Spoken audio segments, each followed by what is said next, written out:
É, a postura social nada mais é do que um comportamento, é uma atitude. Até existe uma definição que vem do latim, que diz o seguinte, que postura quer dizer positio, né? Seria uma palavra mais próxima, e quer dizer atitude, que vem do latim, quer dizer uma situação perante uma pessoa, perante um grupo, como essa pessoa se comporta. Se nós colocarmos a palavra social, que é um adjetivo, se eu conseguir unir postura social, eu vou ter, então, um tema bem abrangente, que seria o comportamento, seria o respeito à conduta perante a sociedade, perante um outro ser humano, um olhar específico desta pessoa perante um outro. E postura nada mais é do que uma atitude que nós dizemos que deve ser correta, uma atitude ética. Essa posição que nós estamos falando, ela se enquadra perfeitamente para uma cuidadora, para uma enfermeira, para um médico, para um assistente, que seja. E hoje é muito importante, nós temos visto aí a sociedade tem um pensamento um pouquinho mais diferenciado que alguns anos atrás. Hoje se valoriza muito a questão de transparência do governo, a gente vê, por exemplo, a questão do meio ambiente, a gente vê, por exemplo, as questões relacionadas a gastos, a comportamentos, a corrupção. Então, hoje a sociedade está muito mais rígida, muito mais definida exatamente o que ela quer. Existe uma mudança muito grande hoje em relação a essa questão de uma postura social correta, harmônica e idônea. Eu sei que postura social, se a gente conversar, se a gente discutir isso em grupos, ela não tem nada a ver com questão econômica, não tem nada a ver com valores monetários.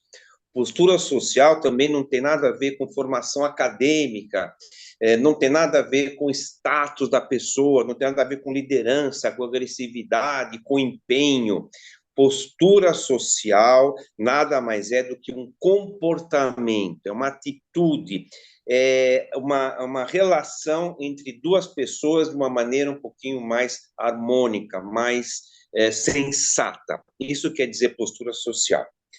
E nós temos visto também que as enfermeiras, as cuidadoras, toda pessoa que mexe com a área de saúde, ela tem que ter um certo cuidado, uma habilidade, porque ela está se relacionando com outro ser humano.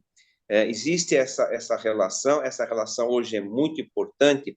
Eu queria, então, frisar no dia de hoje como nós devemos agir, como nós devemos, eu também me incluo nessa, como nós devemos ter essa postura correta, idônica, harmônica, que possa dar realmente. Quem cuida.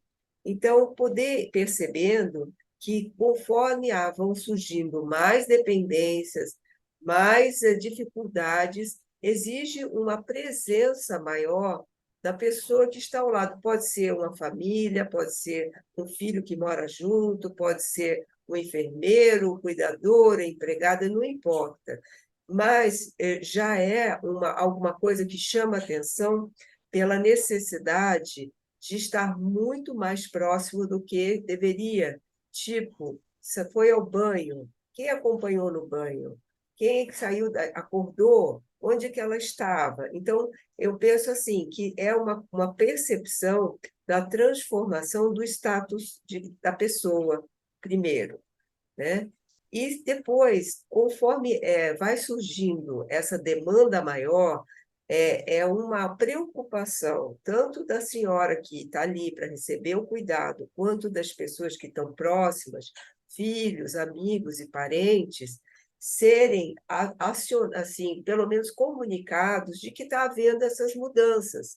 Olha, ela não está mais podendo fazer isso sozinha, eu tenho que ficar aqui perto, tenho que ajudar a botar a roupa, tem que ajudar a secar. Então, tem uma série de coisas que vão acontecendo na intimidade de quem fica ao lado do idoso, que assim, seria muito prudente conversar com todos que estão ao redor. Por quê? Porque as pessoas também vão ficar alertas para qualquer tipo de necessidade, tipo, senhora caiu. Então, a pessoa, filhos e cuidadores, teoricamente, deveriam ser orientados de que quedas merecem levar para um pronto-socorro. E justamente esse é o lugar que nós, como empresa Austil Z, temos para orientar essas pessoas, tanto a pessoa que toma conta quanto o familiar, a saber que quando houverem quedas, você tem que tomar providência. 1, 2, 3, 4, 5.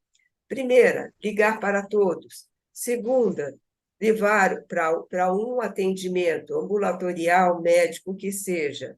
Terceiro, trazer para ver qual é a melhor, aí cuidar, né? Porque é um tratamento qualquer, ou o que seja.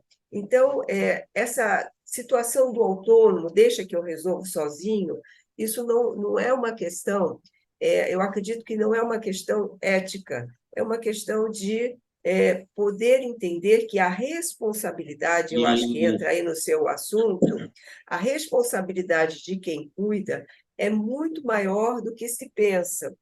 Não é só eu estou de acordo com aquilo que está acontecendo, eu tenho que ir além, porque eu sei que uma pessoa que se machuca, toma medicação errada, ou então não pode, sem querer, se engasgar, ou pode comer alguma coisa que faz mal, eu tenho que pedir ajuda. Então, é algo que tem que ser orientado. E isso é um princípio. Tem pessoas que têm essa, vamos dizer assim, espontaneidade. Não, eu tenho que resolver. A senhora vai me desculpar, mas eu tenho que ligar para o seu filho. A senhora vai me desculpar, eu tenho que ligar para o seu médico. A pessoa se sente não sozinha. Ela tem que buscar sempre uma rede de suporte. Isso é uma prudência que as pessoas que estão ali devem ter como princípio pessoal ou algo aprendido. Acho que mais ou menos isso que nós estamos tentando abordar. Seria isso? exatamente. Zélia, assim, muito bem colocado. Essas decisões, que eu estou frisando aqui, esse bom senso, essa responsabilidade, às vezes é muito difícil.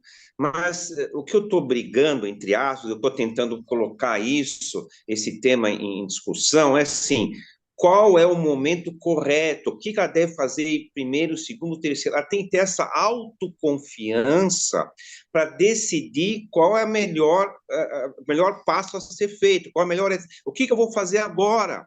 Isso. Esse pensamento todo, essa questão que nós estamos colocando aqui, tem que ser de tal modo colocado no nosso pensamento, ou passado isso para as cuidadoras, que elas têm que tomar decisões baseadas em conhecimento, num comportamento ético adequado para Exatamente. poder ajudar e solucionar o problema. É isso que eu gostaria, assim, Sim, que fosse frisado. E a sim, questão, Zé até assim, discutindo um pouquinho mais o tema, como a cuidadora pode ter esse conhecimento, esse comportamento, como ela pode adquirir isso? Essa é sim. a verdadeira questão.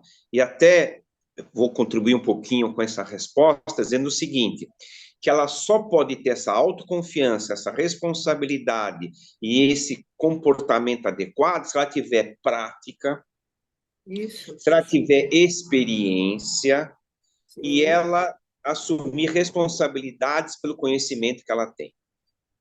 Não sim, sei se sim. você concorda com isso. Sim, eu acho que você que já deu muitas palestras, tanto para pessoas idosas quanto para cuidadores, trabalhou em LPI, lidou com equipes de saúde, né? Eu acredito que é bem interessante observar caso a caso, quer dizer, tem profissionais que são muito, vamos dizer assim, mais identificados com aquilo que eles fazem.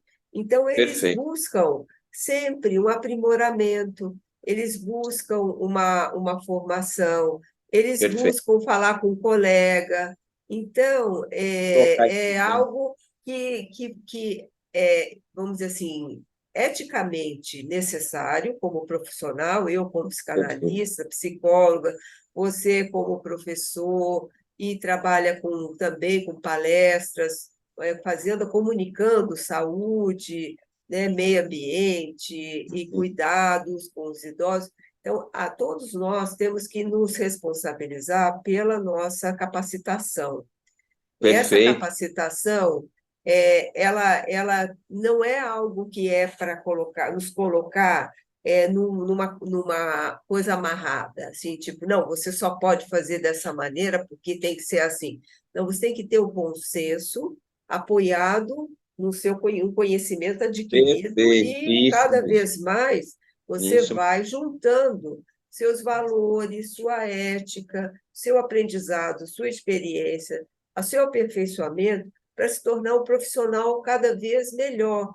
Não é só para o outro, é para você mesmo, né? Eu Sim. acho que nós, como cuidadores, como eu fui cuidadora familiar, eu tive que aprender muita coisa, né, em relação a determinados tipos de práticas e de cuidados. Como se aprende? Lendo, falando com os enfermeiros, falando com os médicos, pedindo orientação, porque quando chega dentro de casa, isso que nós falamos muito no nosso trabalho, é conosco mesmo. Nós estamos ali sós e nós temos que tomar as melhores providências.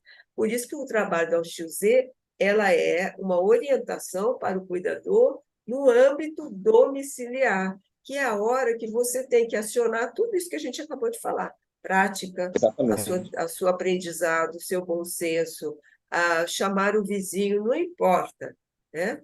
Eu acho que é isso que você orienta nos seus cursos, não é isso?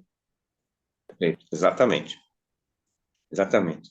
E eu até, assim, tentando fechar um pouquinho o tema, tentando aprofundar um pouco mais, Sim, eu coloquei no começo que postura social, se é uma questão de valor, eu diria muito. O valor hoje daquele profissional que tem uma postura correta, que ele tem um posicionamento correto, que ele tem uma responsabilidade idônea, ele com certeza vai agregar valor a nome dele, a marca dele, a questão de trabalho que ele está executando dentro daquela casa. E isso é muito importante hoje, as pessoas realmente valorizam aquele profissional que realmente tem uma responsabilidade, que ele tem uma confiança, que toma atitudes corretas e que ele realmente conhece o que ele está fazendo. E isso valoriza muito, não só a profissão, como eu falei, o valor do nome dele, da pessoa em si. Isso eu acho muito importante. perfeito. Eu acho que fica como uma boa mensagem, né? Vamos dizer assim, esse incentivo a todos Perfeito. aqueles que estão presentes na relação de cuidado, de se sentirem valorizados como pessoa,